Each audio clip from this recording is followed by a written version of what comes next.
Now, folks, here's something else I got a problem with. The 10 Commandments. Here's my problem. Why are there 10? You don't need 10.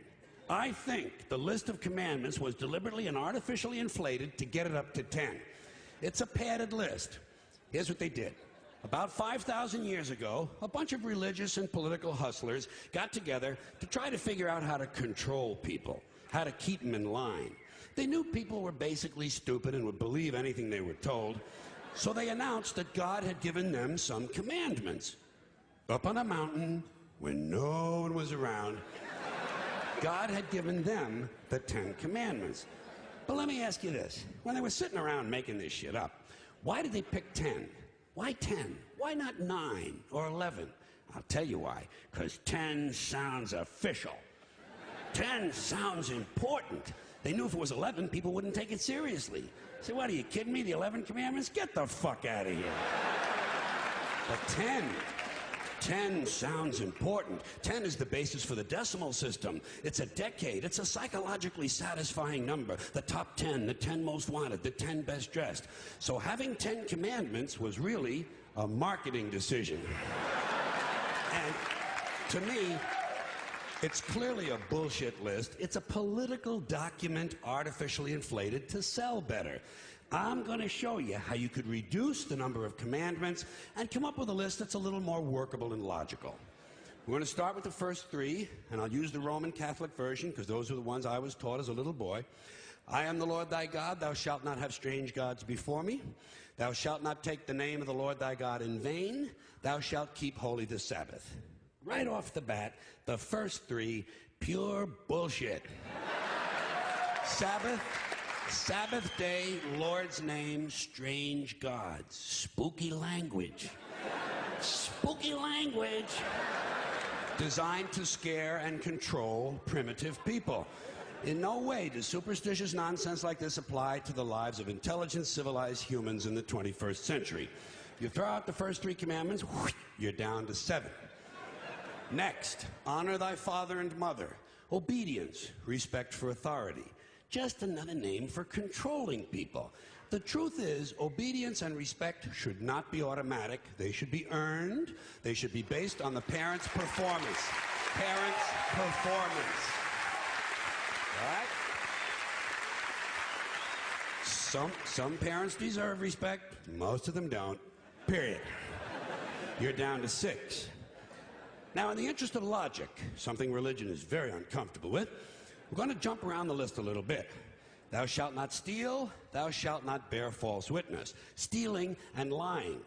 Well, actually, these 2 both prohibit the same kind of behavior. Dishonesty, stealing, and lying. So you don't need 2 of them. Instead, you combine them and you call it thou shalt not be dishonest. And suddenly, you're down to 5. And as long as we're combining, I have 2 others that belong together. Thou shalt not commit adultery. Thou shalt not covet thy neighbor's wife. Once again, these 2 prohibit the same kind of behavior, in this case, marital infidelity. The difference is coveting takes place in the mind, and I don't think you should outlaw fantasizing about someone else's wife. Otherwise, what's a guy going to think about when he's waxing his carrot? But marital fidelity is a good idea, so we're going to keep the idea and call this one, thou shalt not be unfaithful. And suddenly, we're down to 4.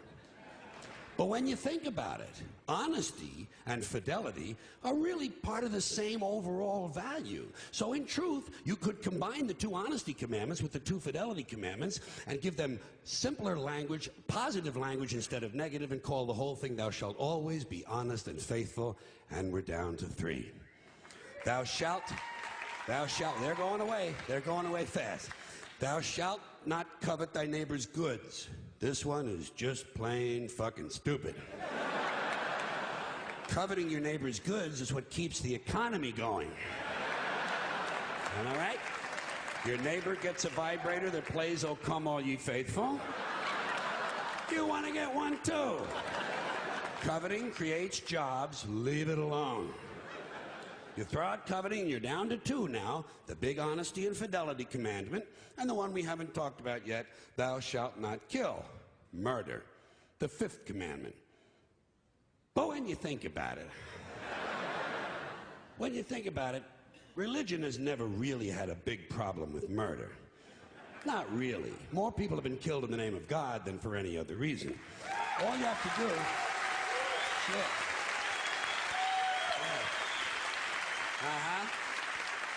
All you have to do is look at Northern Ireland, the Middle East, Kashmir, the Inquisition, the Crusades, and the World Trade Center to see how seriously the religious folks take thou shalt not kill. The more devout they are, the more they see murder as being negotiable. It's negotiable. You know? It depends. It depends. It depends on who's doing the killing and who's getting killed. So, with all of this in mind, I leave you with my revised list of the 2 commandments. Thou shalt always be honest and faithful to the provider of thy nookie. And thou shalt try real hard not to kill anyone, unless, of course, they pray to a different invisible man from the one you pray to. 2 is all you need. Moses could have carried him down the hill in his fucking pocket. And if they had a list like that, I wouldn't mind those folks in Alabama putting it up on the courthouse wall. As long as they included one additional commandment, thou shalt keep thy religion to thyself. Thank you. Thank you. Thank you, everybody. Thanks for coming in. I appreciate it. Thank you. Thank you.